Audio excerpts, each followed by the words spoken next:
Hai, welcome back to my channel. Terima kasih sudah kembali lagi ke sini. Di videoku kali ini aku mau ngebahas salah satu produk Hauum. Produk ini sebenarnya udah agak lama dan produk ini tuh banyak yang suka ya. Tapi aku sendiri sih punya pendapat yang agak berbeda dari orang-orang kebanyakan. Selain itu aku juga mau jelasin tentang manfaat lain dari produk ini. Jadi selain sebagai skincare, aku juga pernah pakai produk ini sebagai hair care. Nanti aku akan jelasin gimana manfaatnya dan gimana caranya menggunakan produk ini sebagai hair care. Oke, langsung aja. Produknya ini namanya Hauum L-Sip. Jadi ini isinya salicylic acid 2%. Salicylic acid itu kan dianggap sebagai ingredients yang ampuh untuk mengatasi masalah jerawat dan komedo. Untuk packagingnya dia datang dengan dus seperti ini ya. Jadi dusnya Hauum rata-rata sama sih, menurutku dia packagingnya semuanya sama seperti ini. Dus coklat, nanti ada tulisan di sini sebagai keterangannya untuk produknya, namanya produk apa. Untuk klaimnya sendiri dia menyebutkan kalau serum ini dapat mengatasi jerawat, membantu eksfoliasi kulit dan juga menghilangkan noda. Selain itu juga bisa untuk mencerahkan dan melembutkan tekstur kulit wajah. Kalau untuk klaimnya di aku sendiri sih nggak semuanya bekerja ya, ada beberapa yang bekerja tapi kebanyakan sih tidak bekerja di aku. Nanti aku akan jelaskan lagi lebih detail di bagian manfaatnya. Oke, yang pertama aku mau ngebahas dari packagingnya. Packagingnya dia botol pump. Ini botol pump kaca gelap, isinya 28 ml. Untuk teksturnya, dia teksturnya tipe watery serum. Jadi cukup gampang diratakan, cukup gampang menyerap, dan juga gampang untuk di layering. Untuk teksturnya menurutku bagus sih. Walaupun ada rasa sedikit emoliennya, tapi dia masih cukup mudah di layering, karena biasanya kan yang ada sifat emoliennya itu agak-agak mikir ya kita kalau mau layering, karena kalau udah ada bahan yang mengandung minyak yang kita oleskan, itu setelah itu kalau kita mengoleskan bahan yang berbahan dasar air, itu akan sulit untuk menyerap, karena kan minyak sama air sifatnya kan saling terpisah ya, nggak bisa saling menyatu. Makanya biasanya kalau sudah menggunakan skincare yang bersifat emolien atau yang terasa ada oilnya, agak-agak mikir untuk menggunakan produk selanjutnya yang bahan dasarnya cuman water saja tanpa campuran oil, tanpa rasa emolien. Itu agak mikir biasanya. Tapi produk ini bagusnya dia nggak ada masalah, walaupun setelah itu di layering dengan bahan yang sifatnya air tanpa emolien, itu masih bisa di layering, masih nyaman dan masih mudah. Oke, next aku mau ngebahas dari segi ingredientsnya. Ini aku agak cepat aja ya, karena ingredientsnya ternyata kan lumayan banyak sih, jadi aku bahas agak cepat. Oke, ingredients yang pertama ini water, dia water base serum, jadi water sebagai pelarutnya. Kemudian ada polysorbate 20, ini sebagai emulsifier, itu yang menggabungkan bahan yang berbahan dasar bahan air dan bahan minyak, itu biasanya digabungkan oleh emulsifier. Next ada amylopectin. Amylopectin ini fungsinya untuk carrier atau pembawa, jadi yang membawa bahan-bahan dari skincare itu ke kulit kita. Next ada dextrin. Dextrin ini dia sebagai humectant, dia melembabkan. Kemudian ada Hamamelis virginiana water atau witch hazel. Mungkin kalian sudah sering dengar ya witch hazel. Witch hazel ini dia sebagai astringent atau penyegar. Jadi biasanya digunakan untuk skincare yang memang untuk pengguna yang biasanya punya kulit acne prone skin. Jadi dia itu bisa meringkas pori. Sebenarnya kalau menurutku sih seperti menyerap minyak sih, makanya dianggap meringkas pori. Kalau pendapatku ya tentang witch hazel ini cocoknya untuk kalian yang punya oily skin tapi di umur 20-an. Kalau udah di umur 30-an menurutku kok kayak kurang tepat kalau pakai witch hazel menurutku ya. Karena walaupun punya tipe kulit oily skin, kan udah beda ya, kalau udah 30 tahun ke atas oily skinnya sama yang umur 20-an itu beda. Menurutku sih nggak perlu produk yang bersifat menyerap minyak, tapi lebih perlu produk yang bersifat melembabkan, karena kalau kulitnya sudah lembab, dia dengan sendirinya produksi minyaknya tuh akan normal, jadi nggak perlu produk yang menyerap minyak. Itu pendapat pribadiku. Terus next ada phenoxyetanol, dia itu bisa berfungsi sebagai pengawet dan juga memiliki aroma seperti mawar. Untuk ingredients ini, yang punya eczema sebaiknya hati-hati ya, karena bisa menyebabkan alergi atau gatal-gatal bagi yang sensitif. Next, ingredient selanjutnya ada santan gum. Santan gum ini sebagai pengawet, tapi dia juga punya manfaat untuk melembabkan. Next ada chlorphenesin, ini preservatives ya, dia sebagai pengawet. Dia punya sifat antibakteri. Kemudian ada hidroksietil selulose, ini sebagai pengental. Next ada sodium benzoat, pengawet. Dia menghambat pertumbuhan mikroorganisme pada skincare. Kemudian ada gliserin sebagai humectant. Terus ada pentylen glikol sebagai pelarut dan juga sebagai moisturizer. Next ada alkohol. Jadi ini produknya enggak alkohol free ya. Kalau kalian yang sensitif sama alkohol, mungkin bisa dipertimbangkan. Tapi menurutku sih ini alkoholnya urutan ke-14. Jadi harusnya sih enggak terlalu banyak. Enggak terlalu terasa seharusnya. Next ada sodium hyaluronat. Dia itu saudaranya hyaluronic acid, tapi partikelnya lebih kecil, jadi dia kemampuan melembabkannya lebih bagus daripada hyaluronic acid. Kemudian next ada lactic acid. Lactic acid itu salah satu AHA, tapi dia lebih sensitif skin friendly sih dibandingin sama glycolic acid. Aku sendiri lebih suka lactic acid daripada glycolic acid. Next ada serin, dia asam amino yang berfungsi untuk melembabkan. Kemudian ada sodium laktat, ini bentuk sodium atau bentuk garam dari lactic acid. Tapi dia di sini fungsinya bukan sebagai eksfoliator ya, tapi sebagai moisturizer.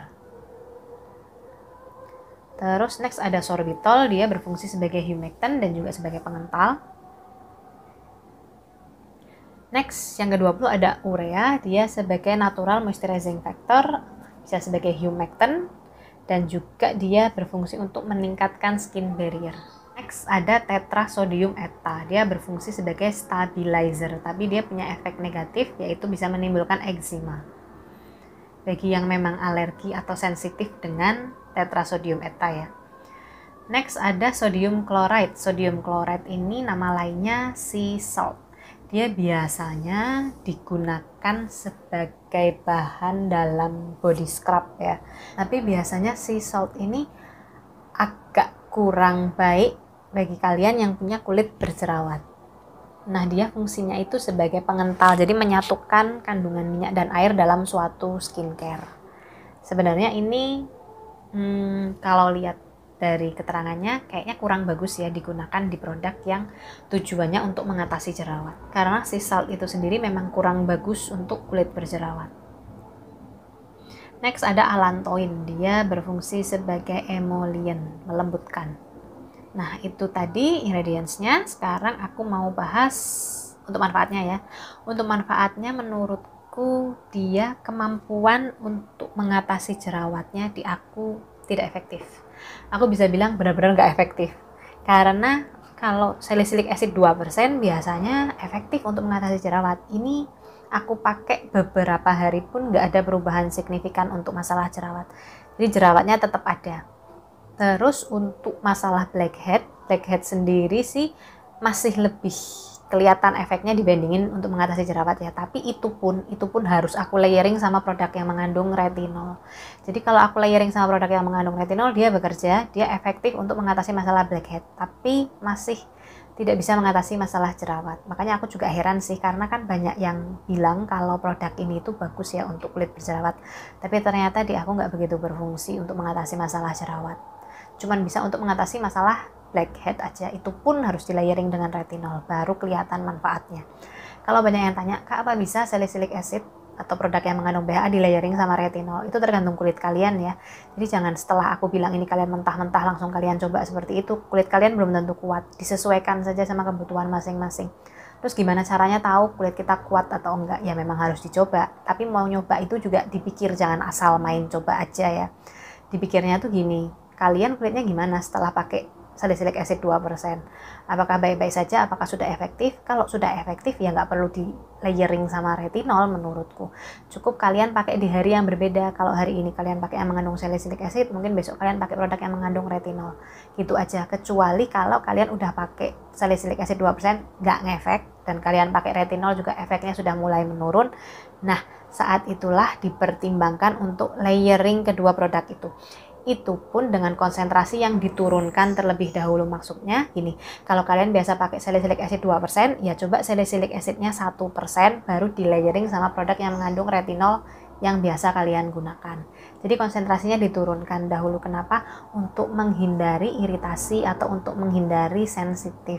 Karena kan kita nggak tahu kalau pertama kali coba itu resikonya lumayan tinggi. Saranku sih mungkin dicoba di area leher dulu. Kalau di area leher oke, nggak ada masalah, baru di area wajah. Kenapa? Karena area wajah biasanya lebih sensitif. Karena kulit wajah kita kan lebih tipis dibandingkan kulit di badan kita. Itu sih sedikit tips kalau kalian mau coba layering retinol sama salicylic acid. Retinolnya juga menurutku sih pilih jangan yang retinol dalam bentuk serum, mungkin retinolnya dalam bentuk moisturizer, itu lebih aman lah. Jadi salicylic acidnya dalam bentuk toner atau dalam bentuk serum, kemudian moisturizernya coba dalam bentuk retinolnya dalam bentuk moisturizer, itu lebih nyaman sih menurutku. Terus next, oh iya tadi kan aku bilang ya ini bisa digunakan di kulit kepala untuk eksfoliasi bagi kalian yang memiliki masalah seborrheic dermatitis atau ketombe.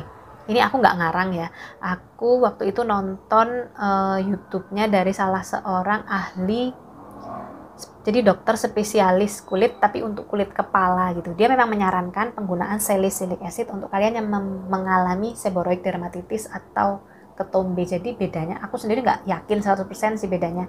Ini juga bukan ranahku untuk menjelaskan, tapi setauku yang aku tangkap seborrheic dermatitis itu yang seperti ketombe nempel di kulit kepala, tapi kalau kalian garuk-garuk dia malah mengelupas dan mengeluarkan darah.